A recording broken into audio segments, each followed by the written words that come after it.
بارش نہیں ہو رہی تھی، عیسیٰ علیہ السلام نے دعا مانگی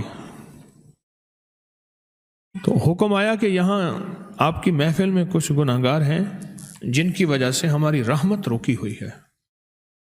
تو آپ نے فرمایا سارے گناہگار علیحدہ ہو جائیں.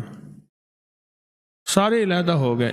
ایک شخص تھا جو آنکھوں سے معذور تھا، ایک آنکھ تھی ایک آنکھ نہیں تھی، ایک آنکھ تھی ایک آنکھ نہیں تھی. تو عیسیٰ علیہ السلام نے اپنی روحانی طاقت، نبی کی روحانی طاقت کتنی ہوگی، میں تم نہیں گئے. اس نے کہا جی اللہ کے غیر پہ میری نظر پڑی تھی، میں نے وہ آنکھ نکال دی تھی، اگر دوسری نظر پڑتی تو دوسری بھی نکال دیتا. عیسیٰ علیہ السلام رو پڑے، فرمایا تو بارش کے لیے دعا کر. اور اس نے ہاتھ اٹھائے اور اللہ کی شان بیان کی، اللہ کی صفات بیان کی، اور اللہ کی شان ایسی بیان کی کہ بس ابھی ہاتھ نیچے ہی آئے تھے بادل آ گئے اور بارش برسنے لگی. توبۃ النصوح. ڈپٹی نذیر احمد دہلوی ایک بہت بڑے ناول نگار، افسانہ نگار، ان کی ایک تفسیر بھی ہے. انہوں نے ایک افسانہ بھی لکھا، اس کا نام تھا توبۃ النصوح. نصوح ایک نام کا نام بندہ تھا، وہ بادشاہ کے محل میں رہتا تھا خواجہ سرا بن کے. جبکہ وہ مرد تھا، وہ ساری عمر خواجہ سرا بنا رہا، حرم سرا میں رہتا تھا، عورتوں میں رہتا تھا. ایک دفعہ شہزادی کا ہار گم ہو گیا، قیمتی ہار تھا، 9 لاکھ کا ہار تھا، ہار گم ہو گیا. اس نے کہا جی ہار یہیں محل کے اندر ہے، گیا کوئی نہیں. تو اس نے کہا جو محل کے خدام ہیں ان کی تلاشی لے.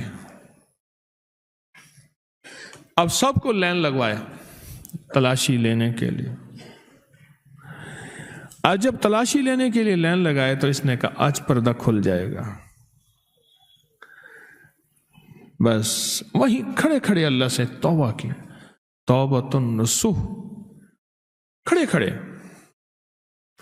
نہ نفل پڑھے، نہ وضو کیا، نہ تسبیح کی، نہ قبلہ رخ ہوا، پتہ نہیں کس رخ کھڑا تھا، کچھ بھی نہیں، بس دل ہی دل میں اللہ سے باتیں کی، اور دل ہی دل میں اللہ کو منایا، اور دل ہی دل میں اللہ سے راز و نیاز کیا کہ بس معاف کر دے.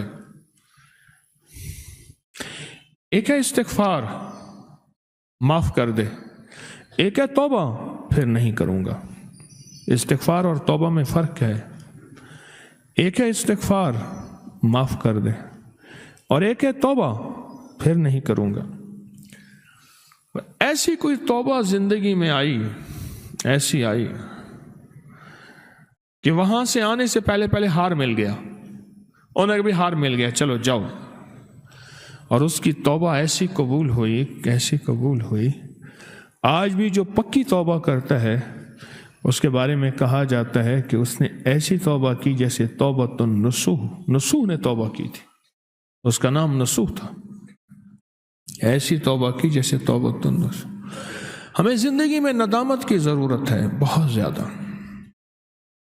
اور اللہ کے سامنے ندامت کی اشد ضرورت ہے. استغفار کرنے، ندامت کرنے والوں کا رزق وافر کر دیا جاتا ہے. استغفار اور ندامت کرنے والوں کی زندگی عمر بڑھا دی جاتی ہے. استغفار اور ندامت کرنے والے کی زندگی میں بخت کھول دیا جاتا ہے.